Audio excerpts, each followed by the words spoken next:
Hello, I hope you're well today. It's a beautiful day in Leicestershire, really clear and sunny. Today I thought I'd like to talk to you about insomnia. It's something I've struggled with most of my life, even when I was a very little child. I'm not medically trained, and if you're really struggling with sleeplessness to the extent that it's affecting the rest of your life, then you probably do need to go to your doctor and see if there's any help they can give you. But I thought today we'd take a look at some low-level remedies. I'm not saying that any one of these things is going to magically cure your insomnia, but it gives you a fighting chance. You get certain pieces of advice for insomnia that have almost become cliches, but I tend to think cliches exist for a reason, and that's because they do work.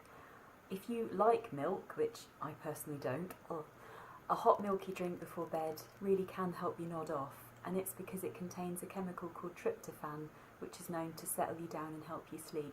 It's also found in turkey and bananas, which may be harder to fit into your diet at 10 o'clock at night, of course. The other thing that's a bit of a cliche but does work is a hot bath.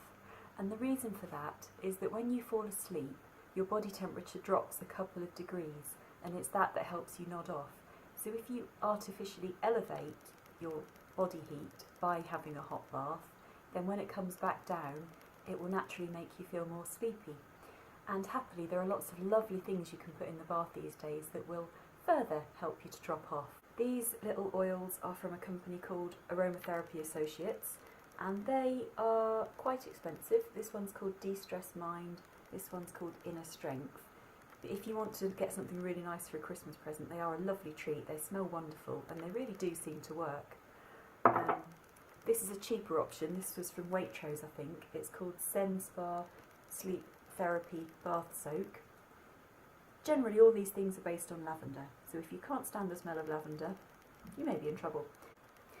This is the body lotion that goes with the Zen Spa foam bath, and I think it's really nice at least to rub your feet at night. There's just something really calming about rubbing your feet with something lovely, and what will help you sleep even better is if you then top it off with some lovely bed socks.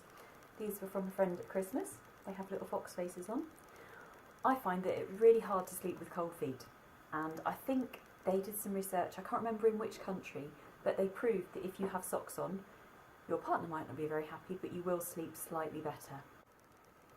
In the last couple of years, pillow mists have become really popular, and there are loads of varieties now compared to 2 years ago. This was one of the first though. It's called This Works Deep Sleep Pillow Spray, so you just spritz it onto your pillow before bed. And it's a combination of lavender, hops and chamomile. I do think it works to help me fall asleep and stay asleep, so much so that I bought my 70-year-old insomniac friend some for Christmas. I feel we ought to cover herbal remedies because it's where a lot of people start when they first experience insomnia. Now, if you go into any health food shop, there'll be virtually a wall of insomnia supplements. I do find that valerian helps, with the usual thing that I'm not a doctor and it might not work for you, and if you're on drugs you might need to check that it won't interact with them. It was used by Anne Frank, and I figure she's got a lot more to worry about than I have. It does stink, I've got to say. It smells absolutely horrible, but I think it helps me to stay asleep longer, which tends to be my problem. Earplugs are an idea that really seems to divide people. Either they wouldn't consider them in a million years, or they have tried them and are devotees like me. I personally like foam ones that you wear for about a week and then replace. They work out really cheap.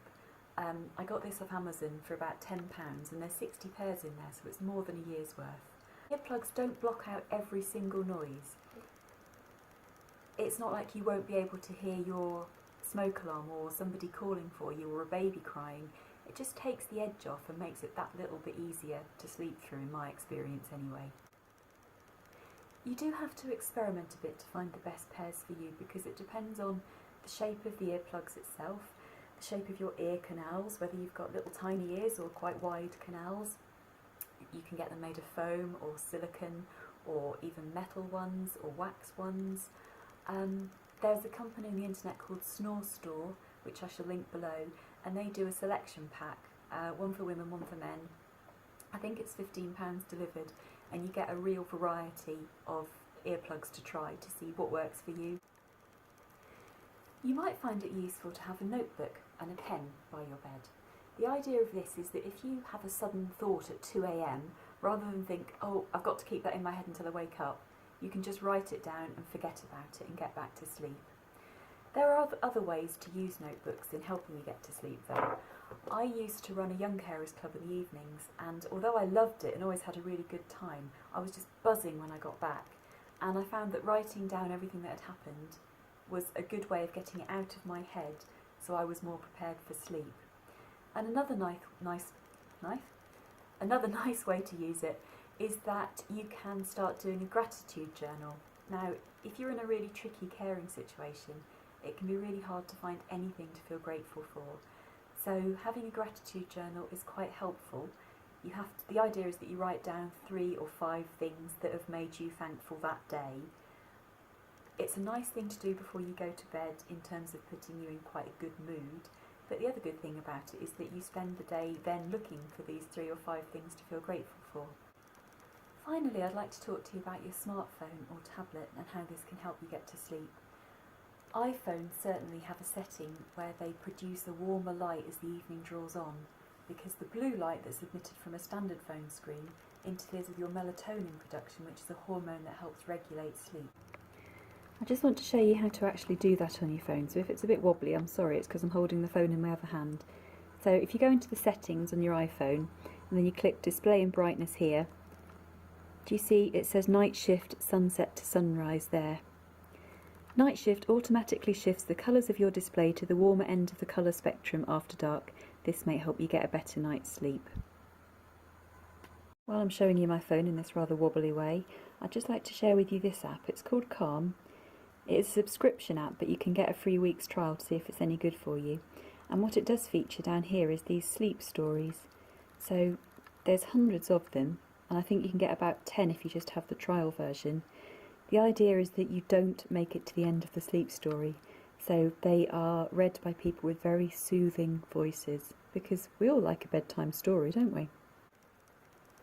A lot of experts claim that just having your mobile phone by the side of the bed will have a negative impact on your sleep quality, and they recommend leaving it downstairs when you go upstairs for the night. For me, that is just not going to happen, but I do try and do the next best 2 things. 1, I put my do not disturb on between 9 PM and 8 AM. I don't really want to be texted in between those times, if I'm completely honest. And when it's actually bedtime, turn out the light time, I put the whole phone on aeroplane mode, then I know that nothing's going to disturb me until I choose to let it. I hope this has been of some help. Insomnia is such a common problem. Almost everybody I know is affected by it at least sometimes, so you're not alone. If you have any surefire insomnia cures, we'd love to know them. Either leave them on our Facebook page, our Twitter, or as a comment below. And we will be back in a couple of weeks with another video. Bye.